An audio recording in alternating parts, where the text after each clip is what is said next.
Hello, social media friends. I'm Viridiana Marquez with DRB Media Communications Digital News, and Danny Barrera has the story. The Midland City Council held a special meeting and public hearing on Monday, November 23rd, on items regarding a local mask mandate and enforcement of a mask mandate. Prior to the special meeting, several small business owners and others protested outside of Midland City Hall against businesses posting notices that face covering must be worn and to require individuals to wear face masks, providing a maximum penalty or fine of $500 for a violation of the notice posting requirement. Is that if I as a business owner do not put a sign on my door that says the City of Midland requires a mask, then I would be found guilty of a misdemeanor and charged up to $500 every day until June 1st of 2021. That is the way that the ordinance is written right now. Now he may change that once we get into council chambers. But right now, they're basically wanting to tarnish my record and fine me if I'm not willing to put a piece of paper on my door. I think it's definitely the individual's choice.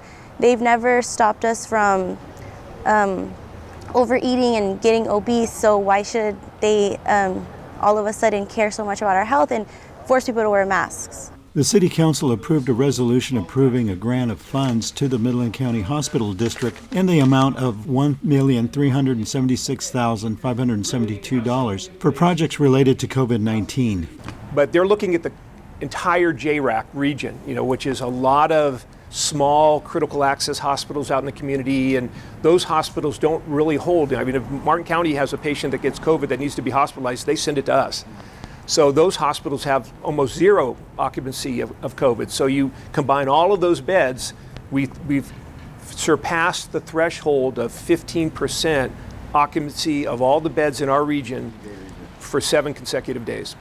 Small business owners want the City Council to provide funds to help them during the COVID-19 crisis. One person spoke against providing medical treatment for COVID-19 patients coming into Midland Memorial Hospital from outside of the City of Midland area. COVID patients that were outside of our county, that's our fault.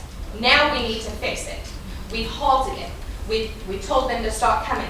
We're still receiving people from Lubbock. We're still receiving people from outside of our county. We need to stop. If you are not a Midland County resident, you do not get treated here. Our hospital was never set up for COVID patients. No hospital was.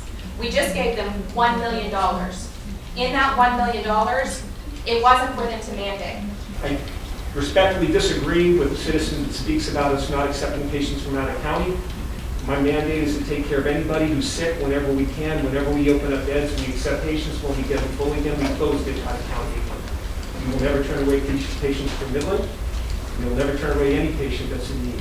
That's our oath.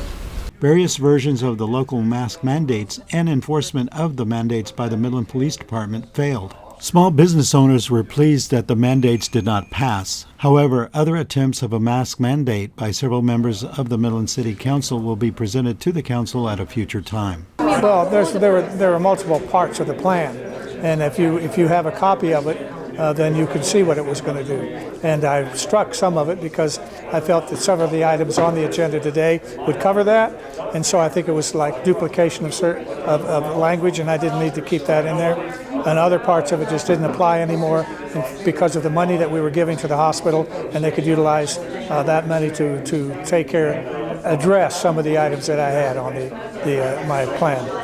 But I think we were all a little disappointed, if you believe in masks, which I do, that we couldn't get this passed. But like I said, I'm going to keep trying, and I'm going to keep working to find solutions that will not hurt small businesses and can benefit our health workers. I don't think we'll hear anything else about a mask mandate, but I would not be surprised if we didn't.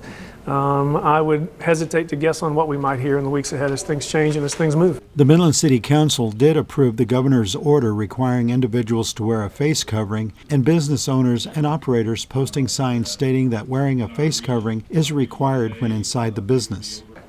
Well, we're going to have no choice about abiding by it. The fact of the matter is we're dealing with a state mandate and state ordinances. There's two different questions you guys keep asking, which is, do we abide by it, and then how do we enforce it? Enforcement's the bigger issue that we're going to have to wrestle with, and you heard the report from our police chief. But our community is going to have to respond based upon what the governor's going to do until we get things mitigated to response to open up. For DRB Media Communications Digital News, Danny Barrera. Thank you for following us on YouTube, Instagram, Twitter, Twitter, and Facebook, also at DannyVisionEntertainment.com. For DRB Media Communications Digital News, Viridiana Marquez.